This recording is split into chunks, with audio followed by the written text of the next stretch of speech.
How many licks does it take to get to the center of a Tootsie Pop? Actually, no, scratch that.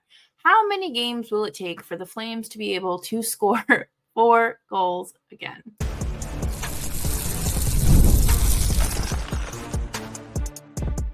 You're Locked On Flames, your daily podcast on the Calgary Flames. Part of the Locked On Podcast Network, your team every day.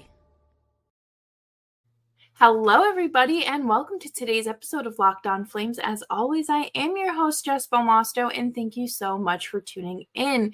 Today's episode is brought to you by College Football Playoffs. The College Football Playoff is here, and you don't want to miss a moment of the action. The College Football Playoff presented by Allstate begins with 4 first-round games, December 20th and 21st, on ESPN, ABC, TNT, and Max.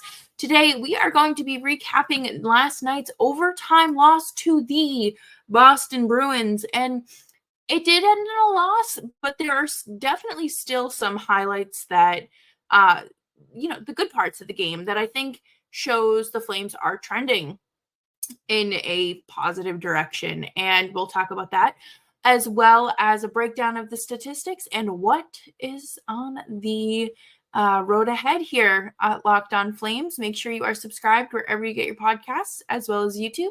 We're here for you Monday through Friday, 5 days a week, your Calgary Flames every day. And let's dive right into it. Right off the bat, the biggest difference in this game was the disciplined. They just played a disciplined game. There was only one penalty through the entire game, and it did not happen until the third period, which was shocking. I mean, we have seen this team take back-to-back penalties in the first period. We have seen them take up to 9 penalties in one game.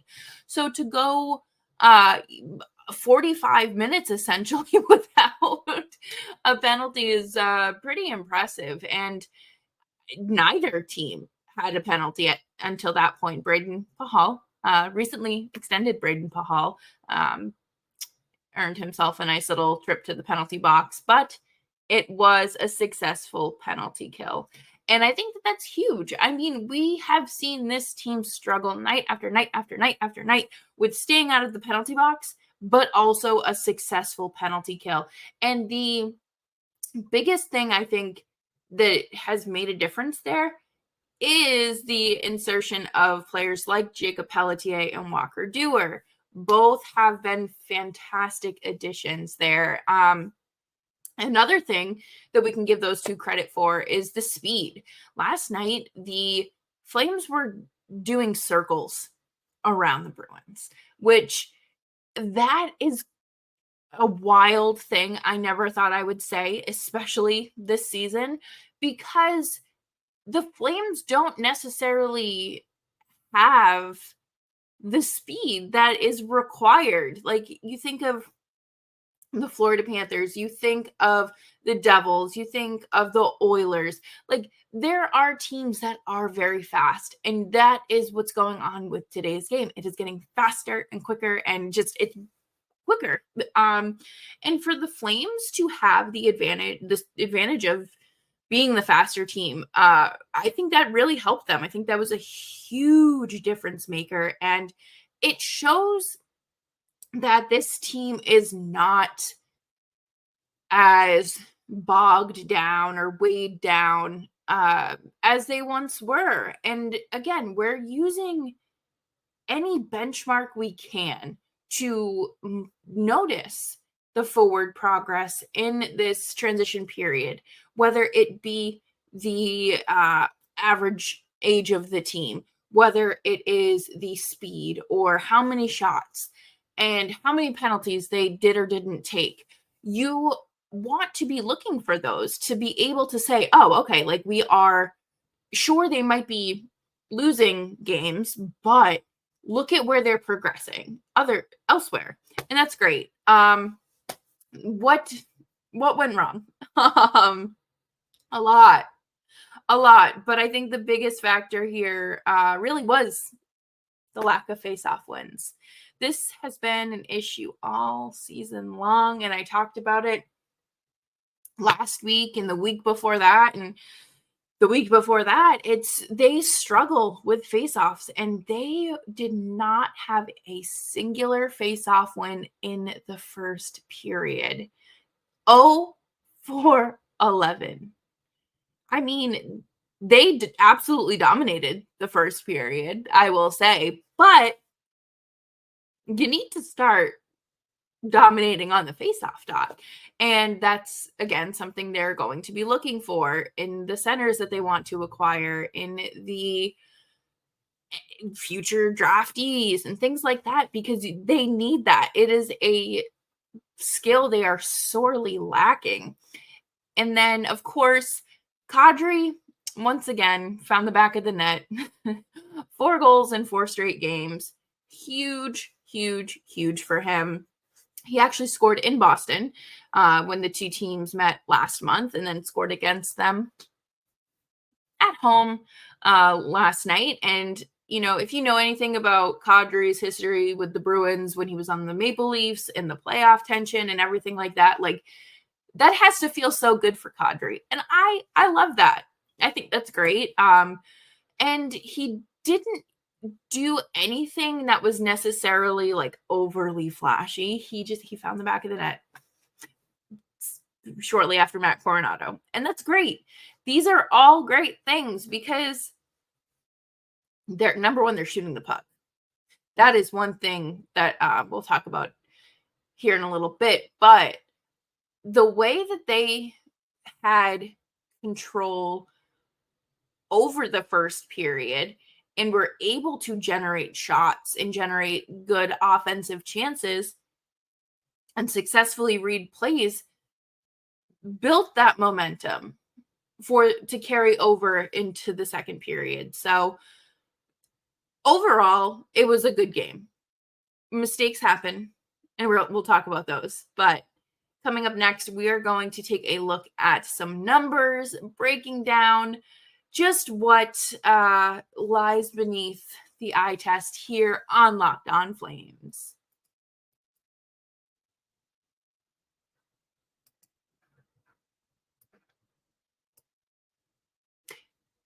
Today's episode is sponsored by Built Rewards. If you're a renter, listen up.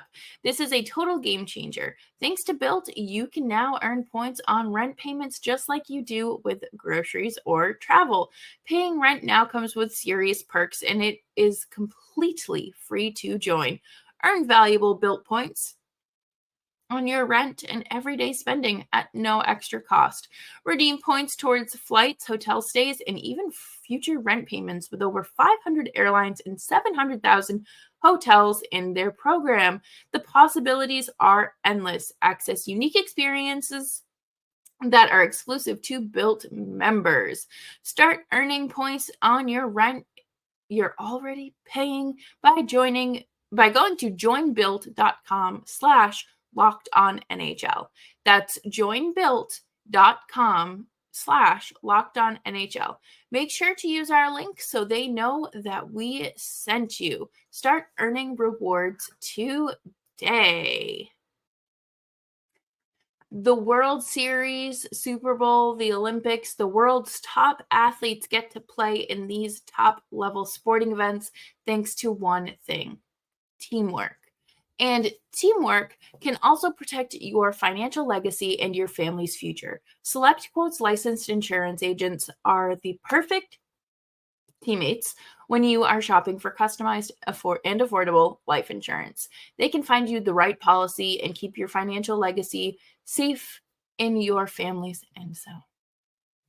Select Quote is one of America's leading insurance brokers with nearly 40 years of experience, helping over 2 million customers find over $700 billion in coverage since 1985.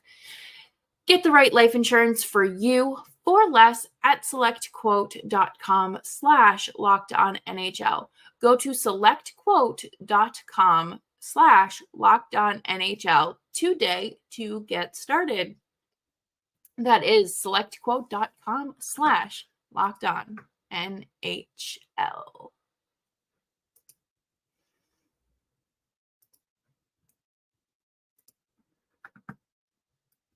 Thanks, everyone, for hanging out with me today on Locked On Flames. Make sure you are subscribed wherever you get your podcasts, as well as YouTube. We're here for you Monday through Friday, 5 days a week. Your Calgary Flames every day. Looking at the numbers, I mean, we did discuss them a little bit in the first segment here, but when you really start to unpack what happened on the ice last night, you start to see some weaknesses, but there are plenty of strengths as well.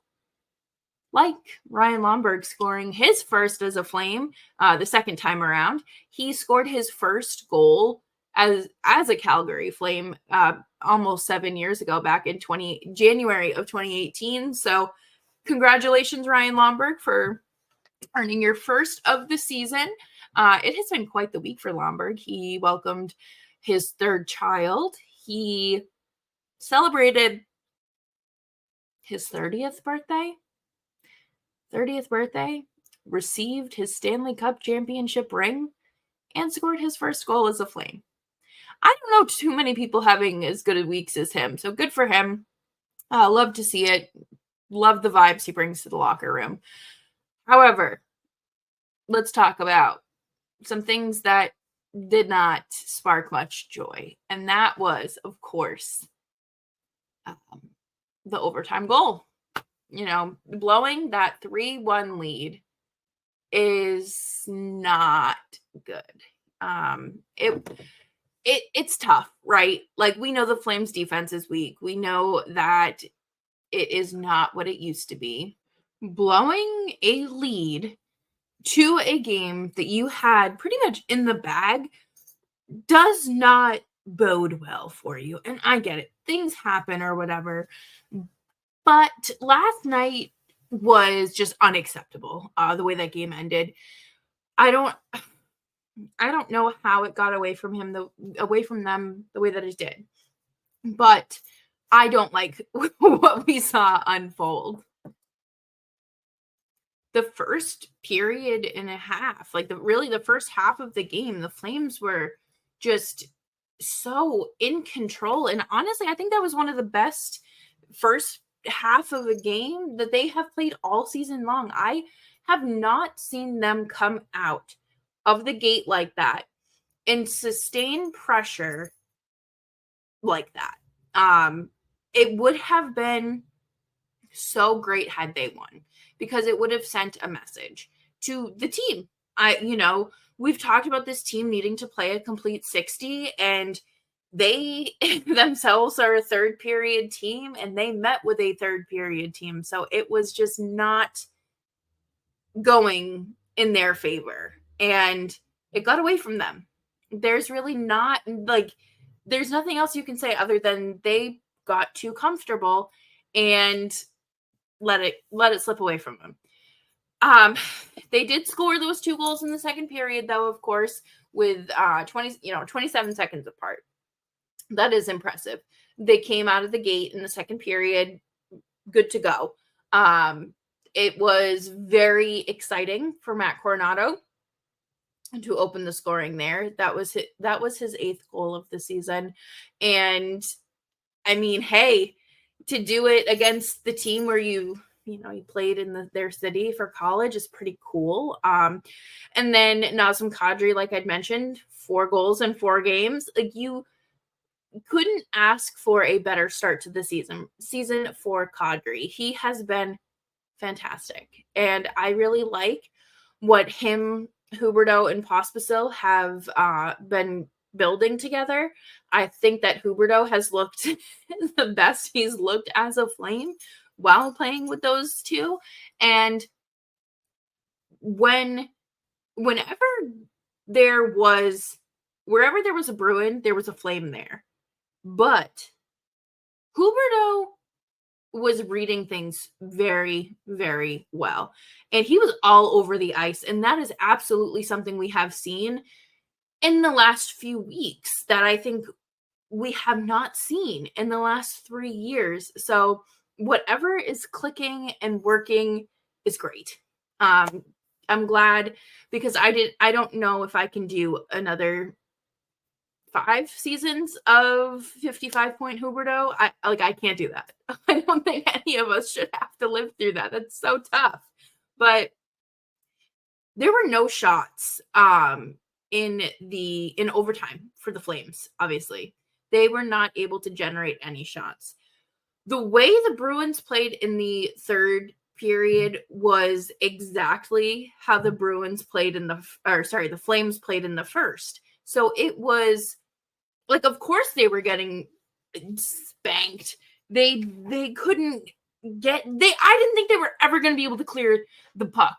I think it was with like 5 minutes left. I thought the Bruins were just going to keep going and end up winning 4-3 because the Flames, they were just playing keep away and they were doing a great job.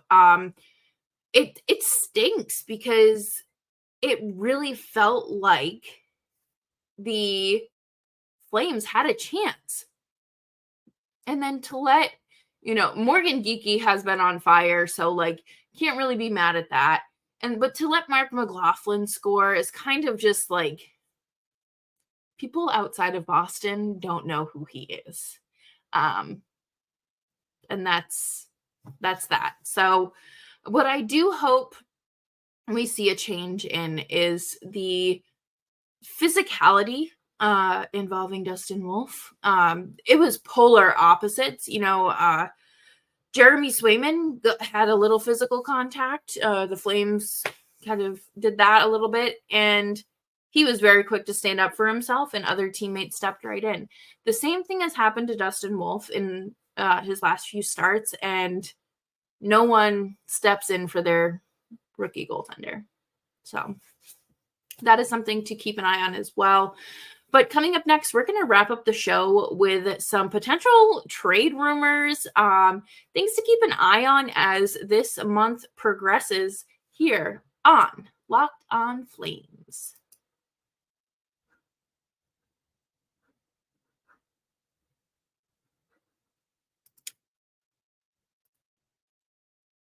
Get ready to tackle the NFL action with FanDuel, America's #1 sportsbook. Because right now, new customers can bet $5 and get $150 in bonus bets if you win. The FanDuel Sportsbook app gives you everything you need to place live bets on the NFL, all in one place. So when you get a hunch in the middle of the game, you can check out the latest stats, view live play-by-play, and so much more on the same page where you place your bets. Just visit FanDuel.com to join today. You'll get started with $150 in bonus bets if you win your first $5 bet. That's FanDuel.com. Never waste a hunch and make every moment more with FanDuel, an official sportsbook partner of the NFL.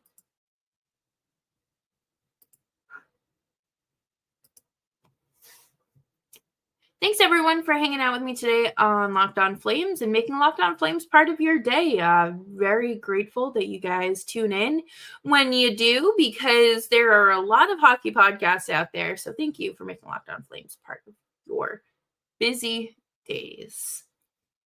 The Flames have 2 games before the winter break roster freeze situation thing. The roster freeze that happens ahead of the holiday season. And that's interesting. I mean, there's only 2 games left before that happens. And Thursday, the Ottawa Senators come to town. The last time these two teams met, it was stinky. The Flames took 9 penalties. They could not score. They could not stop a goal. And it was ugly.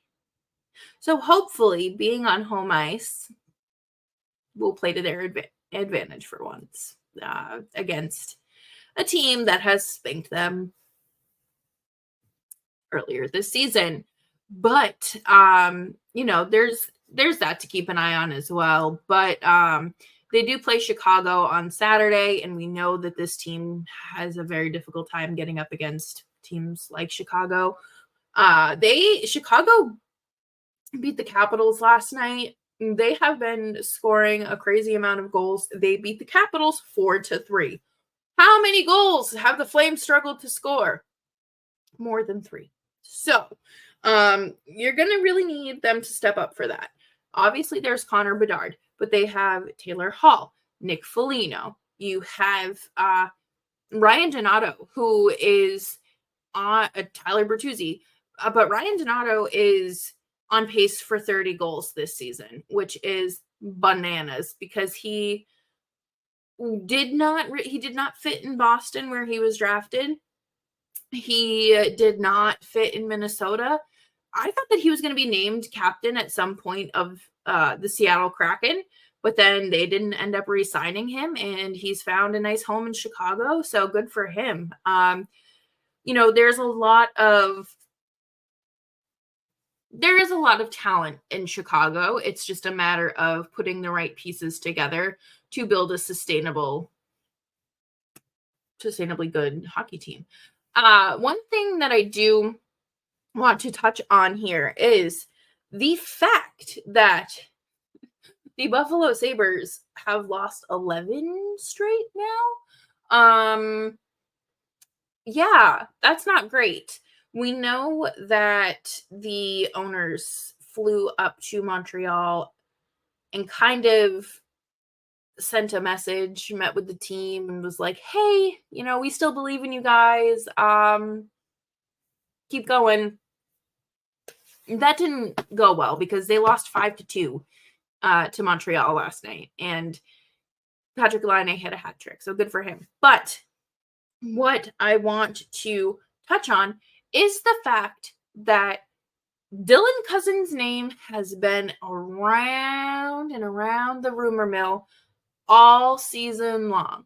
And with him not getting any better and the team not getting any better, they are not in a position to hold on to players that could bring them better draft capital or come in and make a change. Something has to change. And you can change the coach as many times as you want. You can change the structure of your power play, your systems, however you want to do it. You can change that. But if you do not have the right pieces on the ice for what you are looking to do, you're never going to get the result you want. And I think, we kind of saw it with Anaheim when they traded Jamie Drysdale last season. I always thought that he was part of the bigger plan in Anaheim.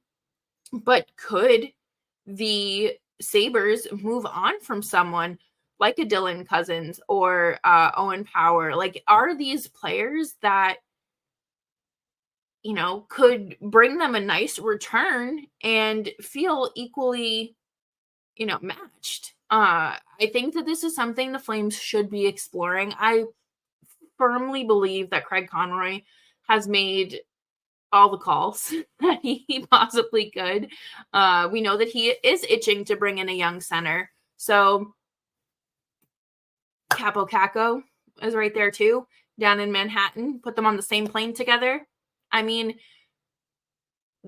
there are players that truly just need a change of scenery, and they burst at the seams and they reach that full potential. I'm not saying that's what would happen if a player comes to Calgary, but sometimes, we saw it with Andrei Kuzmenko after he was traded here last year.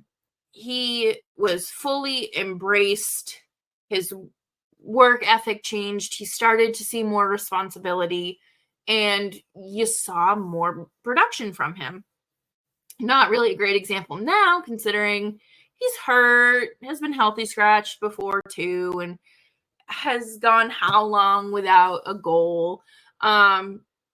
It's just something to keep in mind. I don't know if anything will happen ahead of the freeze, but should Buffalo continue this downward spiral, I would expect them to make a trade. And I do expect the Rangers to trade Kako as well, because there have been so many comments from the locker room including Capo Caco himself, saying how he's not the worst player on the team and he shouldn't be scratched, or, it came as a surprise to him, and, he thinks he's a good player and all this stuff. So, like, clearly there's a rift there that kind of like the same way there was with Sam Bennett, right? But I can see something happening for the Flames because we know how hungry Craig Conroy is to bring in a young center to make a difference. And I would say Dylan Cousins is probably a little bit higher on that list just because he plays center compared to Capo Caco, who is a right winger, I believe. But he has played center before. So it's just something to think about and to keep an eye on and kind of flirt with the idea, I suppose. But that is where I will leave you all this afternoon. Thank you so much for hanging out with me today on Locked On Flames and making Locked On Flames part of your day. Make sure you're subscribed wherever you get your podcasts, as well as YouTube. We are here for you Monday through Friday, 5 days a week, your Calgary Flames every day. And don't think I forgot. I'm going to have another episode out a little bit later this evening, diving into Brayden Pahal's extension and how happy we are for Patches. Thanks, y'all. See you later.